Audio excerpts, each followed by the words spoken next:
নমস্কার, আপনারা দেখছেন ডিজিটাল বাংলা অনলাইন চ্যানেল। এই মুহূর্তে যে খবরের দিকে নজর রাখব, বুধবার বিকেলে নবান্ন সাংবাদিক সম্মেলন করেন মুখ্যমন্ত্রী মমতা বন্দ্যোপাধ্যায়। ওবিসি ইস্যুতে মুখ্যমন্ত্রী বলেন, আদালত কিছু নির্দেশ দিয়েছে, তবে তার চূড়ান্ত নির্দেশ নয়, আদালতের নির্দেশ মেনেই কাজ করা হয়েছে বলে দাবি করেন তিনি। তার কথায় ওবিসি সংরক্ষণ পাশ হোক, বিজেপি সিপিএম কখনো চায় না, কারণ এটা গরিব মানুষের জন্য, সামাজিকভাবে পিছিয়ে পড়া মানুষদের জন্য। আমরা কিভাবে তাদের অধিকার কেড়ে নেব? মুখ্যমন্ত্রী আরও কি বললেন সরাসরি দেখুন। আইনে লড়বে। আইনের কথা আমি যেহেতু এখনো ইন্টারিম অর্ডারে আছে, ফাইনাল জাজমেন্ট হয়নি। ফাইনাল জাজমেন্ট হলে আই ক্যানট ক্রিটিসাইজ দ্য জাজ, but I can criticise the judgement. ঠিক আছে, এটা কিন্তু ফাইনাল অর্ডার নয়। ওনারা কিছু সাজেশন দিয়েছেন, ওনারা কিছু অর্ডার দিয়েছেন। সেই অর্ডারটা কালকে আমরা পেয়েছি, কাল রাতে। ওটা নিয়ে স্টাডি করছেন লিগাল টিমের লোকেরা, এবং কেসটা অলরেডি সুপ্রিম কোর্টের কাছে আমরা 3 মাস টাইম নিয়েছিলাম। এবং আমরা যদি দেখি আইনত কোনটা আমাদের শুট করছে, সুপ্রিম কোর্টের 3 মাস টাইম মোতাবেক আমরা কিন্তু কাজটা করেছিলাম। এবং কাজটা গভর্নমেন্ট করেনি, কাজটা করেছে ওবিসি কর্পোরেশন। এবং সেখানে একজন x senior justice of Calcutta high court সেখানে আছেন। আমরা হাইকোর্টের রুলস মেনেই সবটা করেছিলাম, কিন্তু প্রতিদিন নতুন নতুন প্রশ্ন আসতেই পারে। আর আপনারা তো জানেন, সিপিএম আর বিজেপি কখনোই চায় না যে ওবিসি রিজার্ভেশন পাস হোক। এটা তো গরিব লোকেদের জন্য, এটা তো ইকোনমিক ব্যাকওয়ার্ড ক্লাস, যারা সোশ্যালি ব্যাকওয়ার্ড, যারা ইকোনমিক্যালি ব্যাকওয়ার্ড। শিডিউল কাস্ট ভাই বোনদের জন্য রিজার্ভেশন আছে, আমরা চাই থাকুক। ট্রাইবেলদের জন্য রিজার্ভেশন আছে, আমরা চাই থাকুক। যারা এখানে 33% লোক বাস করে, আমরা তো করিনি, দেশভাগের সময় থেকেই আছেন, তাদের অধিকার আমরা কি করে কাটবো? তাদের সম্পত্তি কাটতে হবে, তাদের চাকরি কাটতে হবে, তাদের শিক্ষা কাটতে হবে। তাদের আপনারা মানুষ হতে দেবেন না, মানুষের মতো মানুষ হিসেবে গড়ে তুলবেন না। তাও যেটা করেছিল তাতেও আপনাদের বলেছিলাম, তার মধ্যে 60 কাস্ট ছিল নন মুসলিমস। মুসলিম দেখলে আপনাদের গায়ে জ্বালা করে, সেটা আমি জানি। তা নেতাজি সুভাষচন্দ্র বোসের রাইট হ্যান্ড কে ছিলেন? শাহনওয়াজ খান। আপনারা বলতে আমায় বাধ্য করছেন।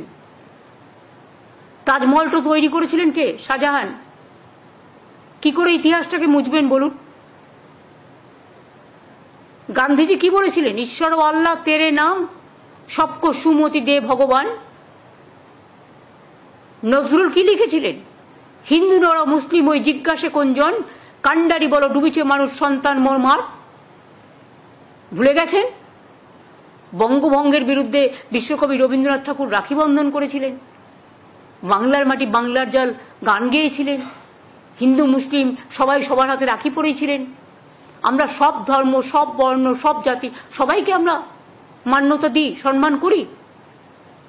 কিন্তু আপনারা যদি মনে করেন আপনারা যেটা ঠিক করবেন, কে কি খাবে, কে কি পড়বে, কার কি সম্পত্তি দখল করবেন, কার কি ভাষা দখল করবেন, কার কি চাকরি দখল করবেন, একেতে মানুষ পায় না। চাকরি সৃষ্টি হচ্ছে আর আপনারা বাধা দিচ্ছেন। একটা করে পিল আর কিল খেছে, পিল করছেন আর একটা করে কিল খাচ্ছেন, নিজেরা খাচ্ছেন। এটা কিন্তু আপনাদের ওপর বর্তাবে। আপনাদের জন্য আজকে অনেকে চাকরিহীন হয়ে গেছে, এবং আপনারা এটা আটকাচ্ছেন বলে আমার পুলিশ রিক্রুটমেন্টে হাজার হাজার পোস্ট খালি পড়ে আছে, আমি করতে পারছি না। আমার টিচারদের পোস্ট করতে পারছি না। আরো অনেক ভ্যাকেন্সি আছে আমার, অল ডিপার্টমেন্টে আছে, কিন্তু ওবিসি রিজার্ভেশন আমরা করিনি। এটা মন্ডল কমিশনের রেকমেন্ডেশন। ভিপি সিং যখন প্রাইম মিনিস্টার ছিলেন, মনে রাখবেন, বা ভিপি সিং লড়াই করেছিলেন, তখন কিন্তু বিজেপিও ভিপি সিং এর সাথে ছিলেন। তখন কেন এটাকে অপোজ করেননি? সময়ে সাথ দেবেন আর সময়ে মানুষকে অনাথ করে দেবেন, এটা তো হতে পারে না। আপনি কি চান ওরা পড়াশোনা করবে না?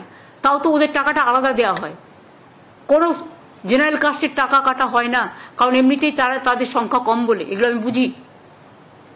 কাজেই ইকোনমিক্যালি যারা ব্যাকওয়ার্ড, তাদের জন্য 17% আমি আলাদা টাকা দিই শিক্ষার জন্য, এটা মাথায় রাখবেন। আর যদি নিচু থেকে মানুষ উপরে উঠে আসে শিক্ষার দ্বারা, তাতে আপনাদের আপত্তির কি আছে? তাহলে আপনারা যখন অপারেশন করেছিলেন পয়েলগাঁও, তখন আপনারা ম্যাডাম কুরেশিকে কেন বসিয়েছিলেন? যান প্রত্যেকটা আর্মি কন্টেনমেন্টে গিয়ে দেখে আসুন। আমি নিজে দেখেছি এয়ারপোর্টে ইউনাইটেড নেশনসের পিস কিপিং ফোর্সে ইন্ডিয়ান আর্মিরা যাচ্ছে কাজ করতে, পাঞ্জাবিরা গন্ত সাহেব মাথায় করে নিয়ে যাচ্ছেন। মনে রাখবেন, সব জায়গায় কিন্তু সব ধর্ম পালন করতে দেয়। এটা ওদের বৈশিষ্ট্যতা, এটা ওদের বিচিত্রতা। বৈচিত্র্যের মধ্যে ঐক্য। প্রত্যেকটা ক্যান্টনমেন্টে মন্দির আছে, মসজিদ আছে, গুরুদ্বারা আছে, গির্জা আছে, আরো যদি অন্য কোনো বৌদ্ধ ধর্ম আছে, এ আছে, প্রত্যেকটা। নতুন করে ওবিসি সমীক্ষা ও নয়া ওবিসি লিস্ট নিয়ে গত সপ্তাহে মুখ্যমন্ত্রী মমতা বন্দ্যোপাধ্যায় বিধানসভায় ব্যাখ্যা দেওয়ার সময়ে বিজেপি অভিযোগ তুলেছিল, রাজ্য সরকার আসলে ঘুরপথে সংখ্যালঘু মুসলিমদের বাড়তি সুবিধা দিতে চাইছে। সেই অভিযোগ উড়িয়ে নয়া ওবিসি তালিকা নিয়ে সোমবার বিধানসভায় বিশদ ব্যাখ্যা দিলেন মুখ্যমন্ত্রী মমতা বন্দ্যোপাধ্যায়। তার স্পষ্ট কথা যে 140টি শ্রেণী বা জনগোষ্ঠীকে নতুন ওবিসি লিস্টে আনা হয়েছে, সেটা সম্পূর্ণভাবে তাদের আর্থসামাজিক অনগ্রসরতার উপরে ভিত্তি করেই করা হয়েছে। আরও 50টি শ্রেণীকে নিয়ে সমীক্ষা চালাচ্ছে রাজ্য সরকার। 140টি শ্রেণীকে নতুন ওবিসি লিস্টে অন্তর্ভুক্ত করার কথা জানিয়ে গত মঙ্গলবার বিধানসভায় বিবৃতি দিয়েছিলেন মুখ্যমন্ত্রী। তো আজকের ভিডিওটি এই পর্যন্তই। পরবর্তী কী আপডেট আসছে অবশ্যই আপনাদের জানাবো। ধন্যবাদ।